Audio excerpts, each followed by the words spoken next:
I think I want to power through this and make this one video, so let's immediately go to tier 2. Just quickly talk about them. The first deck, though, I probably have to talk about a little longer than I'd like to. Born of Flame used to be a lower tier than this. I think it used to be in tier 3, which is now the equivalent of tier 4. And now it's tier 2, which used to be the equivalent of tier 1. So this deck has improved. I know that was probably too confusing, but anyways. I used to have 4 tiers, now I have 5 tiers. So that's what I'm talking about. Anyway, so this deck has improved, and mostly because I include the Pyre Chargers. These guys are really doing a job for me. And the thing is, like, at first, the way I was playing this deck was like going with control, most important, and sometimes I burn them to the face if I get the right hand. But now I'm playing this deck with, you know, burn their face off. And if that doesn't work, I control. So I made my plan B into plan A. And that plan B is a better plan A.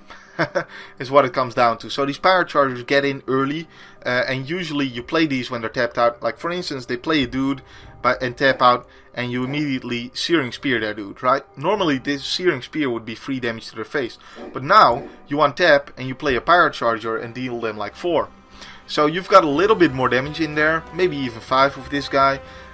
You got a little bit more damage in there from the Searing Spear, and that ends up making a difference later on when you need that 1 or 2 damage to finish him off. So just a little bit more damage that you get from that is really makes this deck a lot more consistent, a lot better, and that's why it's now in tier 2. So I also took out 1 Ruby Medallion. I was growing tired of drawing 2 of them, because you don't need 2 of them in this deck. Sometimes it's okay to draw 2 of them, but oftentimes when you draw both, you're a little sad. Whereas in for instance, in Obedient deck, if you draw both gems, you usually be pretty happy, because then you can just play Crystal Brand earlier. Not so in this deck. So, and as for things I took out, I also added the third Flames of the Blood End, going along with the Plan A and Plan B change. Going for the face more now, so works better. I added the Chandra's Outrage as well. I'm still not a huge fan of this card, but I think a one-of is decent for this deck, and I used to play it as a one-of anyways, so it's just back in there, I guess. I think I switched it in for the Ruby Medallion. So other than that, other changes, like other than that, I took out these Obsidian Fire Hearts and exchanged them with, of course, the Pyre Chargers I talked about earlier. So these are more of control guys, because what you want to do with these is wait until turn 7 and then play this for 4 and immediately light up their land. And now their land is lit up, so they're slowly dying, and in the meantime you're killing everything they're playing. So that's the control plan, you know. But I moved off of that, so I'm no longer using the Fire Hearts. And that was pretty slow usually. A lot of times I also found myself just playing this as a 4-drop though. Of course, if need be, but I would rather wait with it. But yeah, pretty slow. I took out a Magma Phoenix. I think I was still running one. I've never been a huge fan of Magma Phoenix. I didn't used to run this in the previous deck it was in 2012, Strength Stone, and I'm not running it here. Although it is better placed in this deck, I guess. But you know, it's not a great card. It's not always useful. So. And I took out an Inferno Titan for Hostility here. I still don't prefer Hostility or Inferno Titan. I think they're both great cards. So I can't really say too much about that change. Just, you know, sometimes I lost because Hostility was an Inferno Titan. Sometimes I win because Hostility is an Inferno Titan. Because, you know, sometimes you really need those crazy plays that you can make with Hostility, that you can make with Inferno Titan. But the difference is, like, if they have an instant speed removal spell, then Inferno Titan deals them free, right? Or kills some of their guys. And Hostility does nothing. So, if they have sorcery speed removal spell, Hostility deals them 6, while Inferno Titan would only deal them 3. So there's the difference between them. That's the way I look at it. So they're both good. But the other thing is, if you have Fire Blast and you play Hostility and they're like kill Hostility, but in response you're like Fire Blast you to the face, I get four free ones, then suddenly Hostility is really good. And there are other plays that work really well. Inferno Titan, so you know, they're both great cards. Not much else to say about it, and I have the option, you know, more variety to the deck, I guess. So both great cards, like I said. And other than that, I think that's pretty much it. The deck performs way better this way, and most of that is just the Pyre Charges, because the other changes, not that big, but adding the Pyre Charges instead of those Obsidian Fire Arts, that really made the difference in making this deck way better. So, anyway, so moving on to the next deck in Tier 2. So remember, this used to be Tier 1, but there are now so many what used to be Tier 1 decks that I am, you know, moving some down for the Tier 2, and that's how we get to 5 tiers now. So Collective Might is that deck. This was in Tier 1 in the other one, but I think, you know, it does make sense to have this Tier 2 to make that little difference there. Because some of the decks that used to be Tier 1 are really crazy, whereas this just about makes it, you know. So Tier 2 now. Still a really good deck. I made some improvements to the deck build since the last time you saw it. Small improvements though. I added the third Scion of the Wild, added another one of these, Loxodon Hierarchs. Makes it a little bit more resilient to, like, for instance, Born of Flame, or even Mass Removal if you really need to. And this can be a great 6-drop though, because if you have that mana open, you can regenerate all your dudes, and it's pretty good. So what I took out for that is what pretty much amounted to 6 drops. I took out this Tolsimir Wolfblood. You know, I just didn't find myself getting to 6 mana with this deck often, because usually you win before that happens. So I don't really, you know. And I took out the Marshal's Anthem because I never found myself playing this for 4 mana. This is a 6 mana spell as far as I'm concerned, because you want to get that multi-kicker at least once. So too slow with 6 mana spells though, so I added some faster dudes, and I talked about those cards already in the previous time, in the deck build even. I was like, you know, I may end up replacing these. The other card I was talking about maybe replacing was Eladamri's Call, because again, this is also a little bit of a slow card, because what you want to do with this deck is you want to be aggressive, you want to play a dude each turn, and if you have to spend a turn tutoring for a dude, you know, that's not the greatest thing. And it's not like some of the guys are really that much better than other creatures. Not even a Hero of Bladehold or Wildleaf Liege is that good. Like, for instance, one thing though is if they want to discard you, you're like, oh, in response, Eladamri's Call, get Wildleaf Liege. That's pretty hilarious though. And then you're like, put the Wildleaf Liege on the table because he has that ability.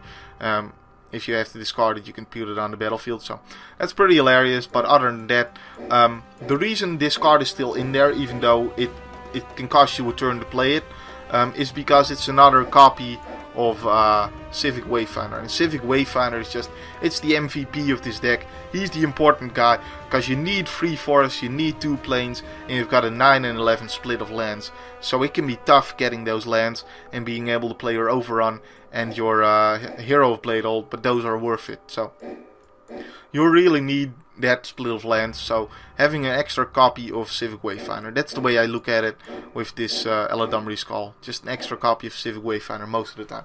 Unless you happen to already have your land, then you can get something more threatening than that. But that's pretty much it though. Great deck. Does really well. Better than you would expect. So next deck is going to be Aura Servants, if I can find it. There it is, Aura Servants. Also a really good deck. Made a small change since the last time you saw it. I added Gift of Granite and took out one indestructibility, because 4 indestructibility may be a little bit much, but no, it is a very, very important card though, especially with Pariah. Indestructibility can just win you games like that. But there are times where indestructibility isn't that great, especially since I'm now running some hexproof dudes. So, and the thing about Gift of Granite, it's amazing on Core Spear Dancer. When you're like, you know, sometimes you get stuck at 3 lands and you can't play your auras on your Spear Dancers, or you have to play your Spear Dancer, hope it survives a turn, then play an aura on it. And it usually doesn't survive a turn because people aren't idiots. So having one that you can play the same turn you play the Spear Dancer, like at 3 mana, means that you draw into your deck sooner, you get that land, and maybe you've even saved your Spear Dancer, and that's hilarious. So I think it's an important card for that reason. But other than that, I haven't changed anything about this deck. Still, you know, the little splash of blue with only the 6 islands, and that's it.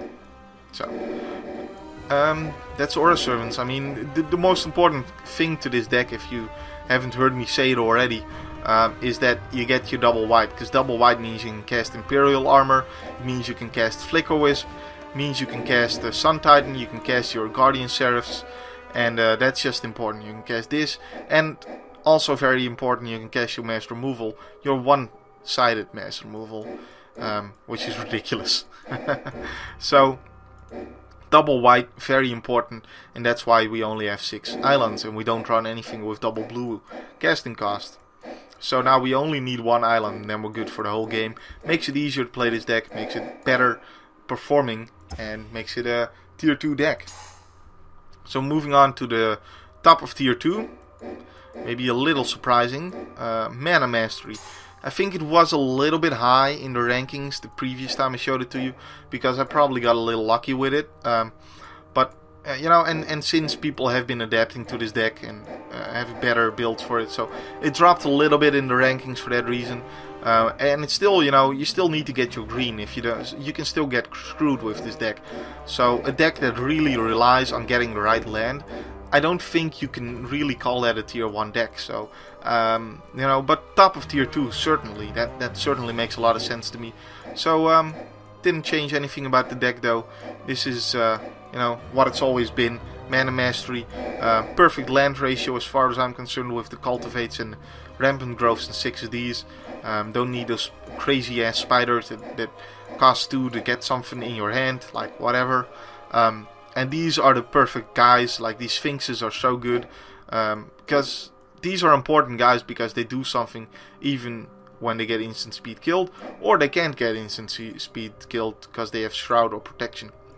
So that is it. That is, you know, and other than that, you need to be fast with this deck. Getting in some early damage, like this deck is like Obedient Dead when it comes to that, because getting in some early damage with the Shades in Obedient Dead is important, because then you can just kill them later on with Corrupt or Exsanguinate. Same goes with this deck. If you can get in some early damage with the Glory Scale Viashinos and the Lightning Angels, you can finish them off with Lavalanche or Prophetic Bolts, and that's pretty good. So that's usually the way I win with this deck, actually, because you don't have that many creatures, so if they have a lot of removal spells, you may just find all your creatures getting removed. So getting in some early damage, like I said, important, because then you can still finish off that game, or your creatures keep on dying. And you can win the mirror match, because you keep on killing their dudes, they keep on killing your dudes, but you're the one who's aiming your prophetic bolts at their face and just killing their life total. You know, that's more important to me. Because that's a good way to win. So we're moving on to the highest tier. And the tier 1 decks. So the first one in the tier 1 decks is Obedient Dead. Like I said, pretty similar to Mana Mastery in the way it plays. Get in some early damage and win off Exsanguinate and Corrupt. Have some late game beat guys that are very dangerous and absolutely need to be dealt with. But they usually do get dealt with, and you still win with Corrupt. And this guy grabs your Corrupt while being a threat. And, you know, Griselbrand, obviously, is just amazing. Just really good card. And yeah, just really dangerous. Oh, and I did add an Underworld Dreams here since the last time I showed it to you. Took out one of the Spectres. I was running both of those. And the reason Underworld Dreams is performing well for me now is because I didn't used to run both of the Exsanguinates as well as the Corrupt. But now I'm on that plan, you know, with the Corrupting and the Exsanguinating. This gets in some early damage and I can't even deal with it because it's not a dude. So that's pretty good. So it helps me get more wins. So yeah, that's Obedient Dead for you. So yeah, this is now the lowest of tier 1. Can you believe it? It's pretty funny. We'll be moving on to the next deck though. And the next deck is what didn't used to be a tier 1 deck, but now is Sepulchral Strength. So I found out why this deck wasn't performing as well as I expected it to, because I expected this to be a tier 1 deck too, just like you guys, To be honest, I got some excuses because I couldn't understand why it wasn't performing as well as it should. Well, the reason is I was getting land screwed. I found out, having 2 forests, just like having 2 plains in Aura Servants, having 2 forests in this deck is so important, because that means you can play your Yavimaya Elders, and if you can play your Yavimaya Elders, you can play anything else. And if you can't play your Yavimaya Elders, you can't play half of your deck. So having those forests is important. So now I have a 12 and 8 split in lands, and that is really what pushed this deck to be tier 1. So I'm still able to run the Blood Artists, I'm still able to run the Diabolic Edicts, free of the Go for the Throats, not running one of them. So yeah, basically this deck does really well now because I get my forest. I get my greens, I'm a healthy boy. I eat my greens. So yeah, in the end, it turns out that land ratio is more important than just grabbing the most powerful cards. Golgari Germination doing well for me, but I'll get back to that in a second. Doing well, better for me than it used to. So I'm running all the troll aesthetics because having double green is important. Because if, for instance, I add a single green card here and take out a double green card, it's 11 and 9. So yeah, you gotta think about that split there. But the troll aesthetics are really good, and I was a little bit sad that I wasn't running them in the other build. So I'm definitely not sad to be running them now. And other than that, like, every creature I play has to be dealt with. For instance, like these guys, if they don't deal with it immediately, I keep getting more dudes. You gotta kill it. This guy, you gotta kill it as soon as it comes down. This guy, you gotta kill it, because otherwise it gets so much ridiculous amount of advantage from being able to cycle out my lands, have as much mana as I need, while being able to drop those lands that are in the way of me drawing actual spells. And that makes this a really good card. So they have to deal with it. And if they have to deal with all of my creatures, then they run out of removal spells for these threats. Because all my creatures are green, if you hadn't noticed. All my creatures right now have green in them. So these guys come down and give all my guys Intimidate. Including all the wolves I got off this guy, all the worms I got off this guy. It's ridiculous. I get such a huge side, and all of them have Intimidate all of a sudden. Like, I get by not Ancient Wilds I guess, but other decks that are trying to stall the board, because what else are you gonna do against this deck once it gets running? You're gonna try and stall the board and try and desperately find an answer. So this guy comes down and finishes the game for me. I mean, he's not the greatest card. It might make more sense to run this instead, but look at my mana curve again, 11 and 9. I don't want that, so that's why you need those in there. And that's definitely why you need the Black Worms. But the Black Worms are great too, because now that I can run all of these Yavimaya Elders, because I'm guaranteed to get my double green. I get all the lands out there, and now that I'm running both of these Oracles, I'm definitely ramping. And if I'm ramping, I might as well be ramping up to something, right? So Black Worm is really good here. It's not just in there because I have to run it. It's also in there because it's actually good in this build. So good stuff. This deck is really good at clogging up the board with a lot of dudes. And then if they use mass removal, like I got a Blood Artist down, dude, you're gonna die if you try and kill everything. So and same reason Golgari Germination is now really good for me. All the dudes turn into other dudes. I have even more dudes. It's ridiculous. And I no longer need some of the double black cards that were in there at first. So for instance, like Damnation would be something I expected to be missing when I changed this deck around a little bit, but I'm not really missing it, because actually having 3 mass removals was a bit much at times, and just the 2 Pernicious Deeds are definitely good enough. You don't need that Damnation as well. So, and plus Damnation, I was always a little sad that it didn't work well with the trolls, because you can regenerate the trolls, but this is like the one that they can't regenerate it. I think they did that on purpose, because otherwise it would probably be too ridiculous if you can regenerate your own trolls. You're like, hey, your side dies, my side doesn't. That's pretty ridiculous. So, anyways, I was a little sad about that though. Still not running Defense of the Heart. I'm not a huge fan of this card. Like, by the time you play this, either they have 2 dudes on the field and you're like, haha, now you can never play your 3rd dude. That's decent. Or they already have 3 dudes on the field and are probably winning, and then you play this and you have to survive another turn, and they maybe kill this, and you know you're so far behind by then. So I don't like that card. Even though I have really good targets for it, I still don't like it that much. Grave Pact obviously doesn't work in this build with the land ratios and all that. Greater Good, not a huge fan of. Mortivore, not really missing the regen guys, because like I said, all of my creatures have to be killed. Like Mortivore, the problem was sometimes he's really not that big and it doesn't matter. But now, instead of that, all my creatures have to be killed.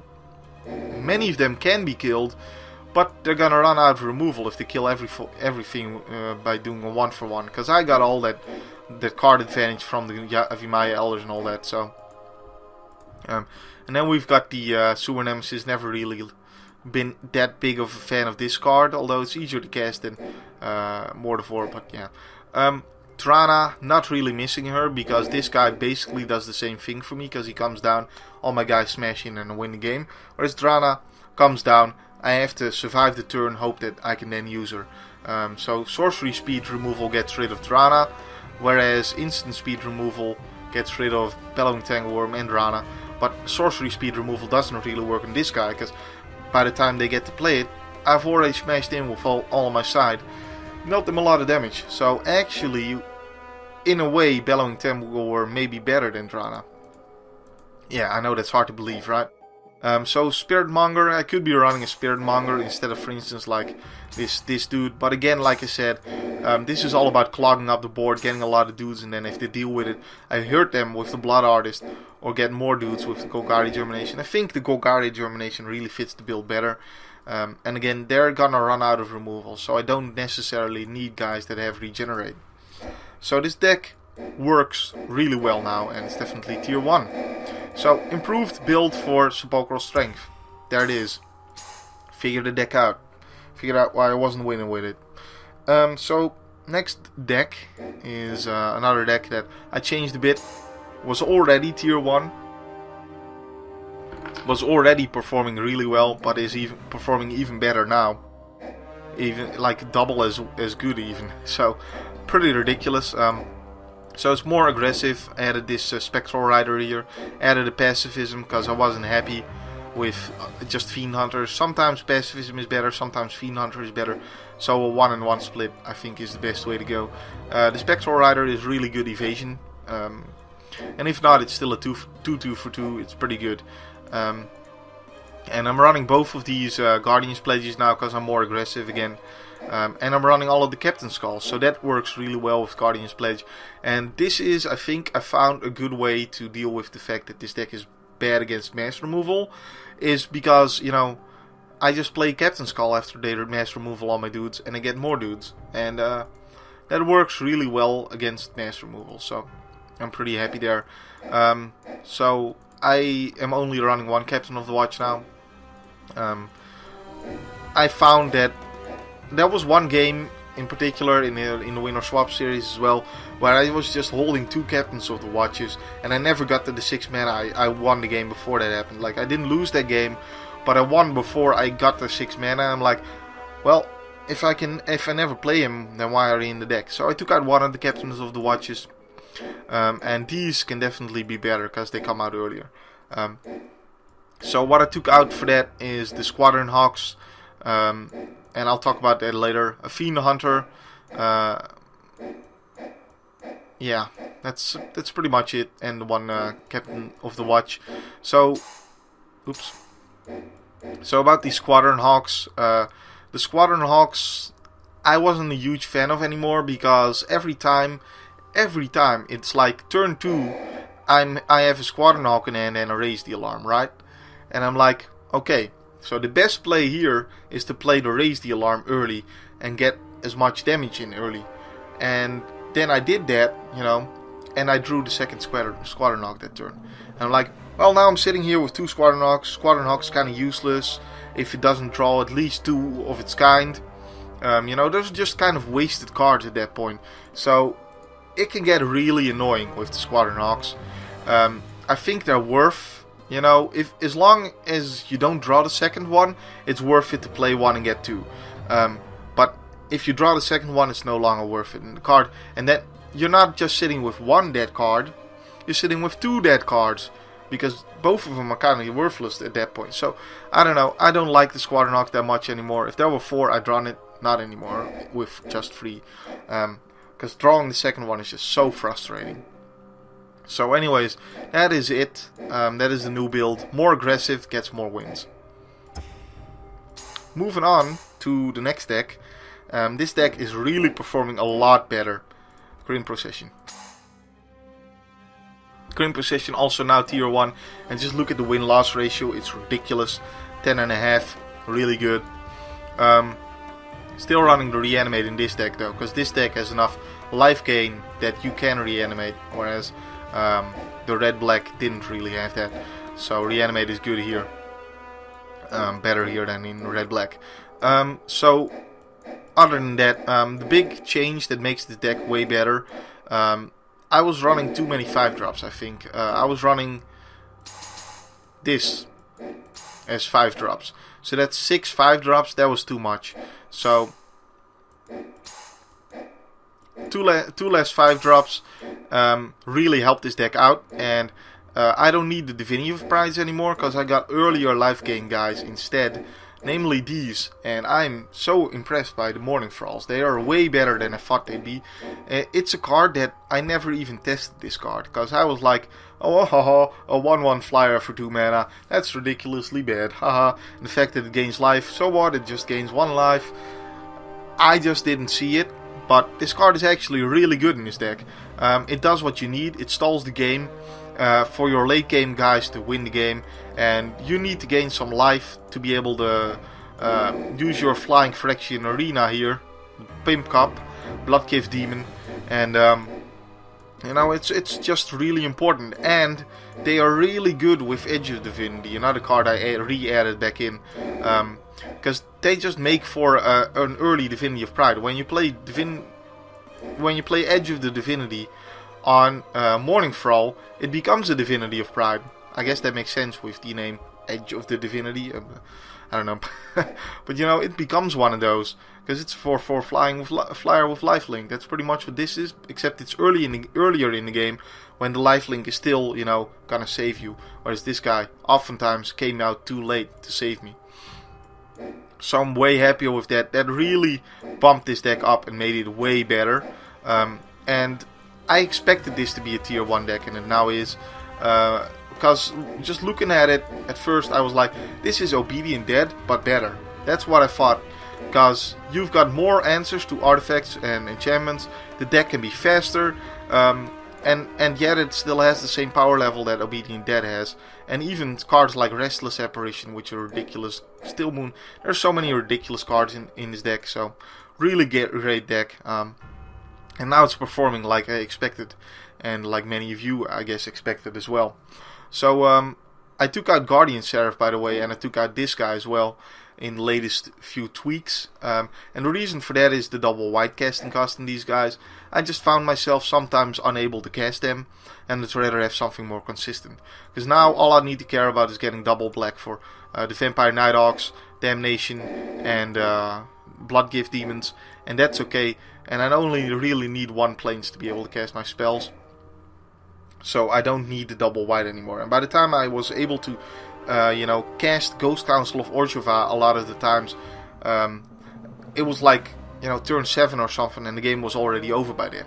And he was kind of, you know,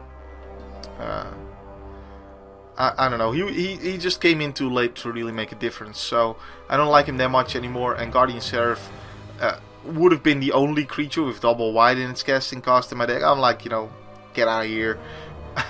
This makes it easier to play if I don't need to have double white. So Falconer of Noble entered the fray instead, and I like this. I mean, it's a pretty expensive Blood Artist, but you know, Blood Artist is that good that a pretty expensive Blood Artist is still pretty good.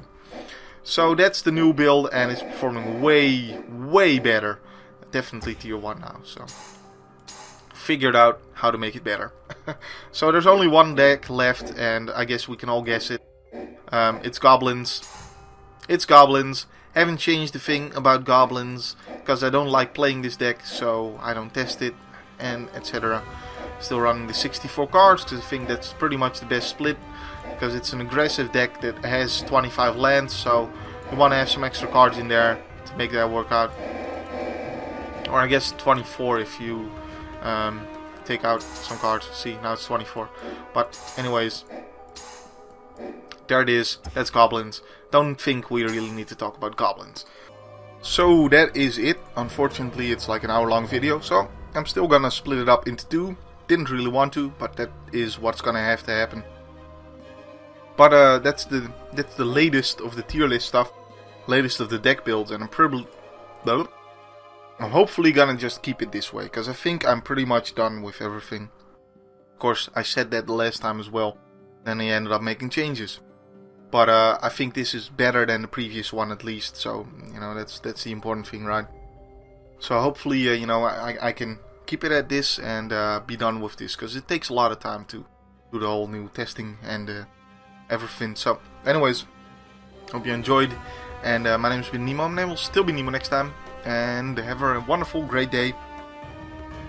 See you next time. Tell me what you think, and bye-bye.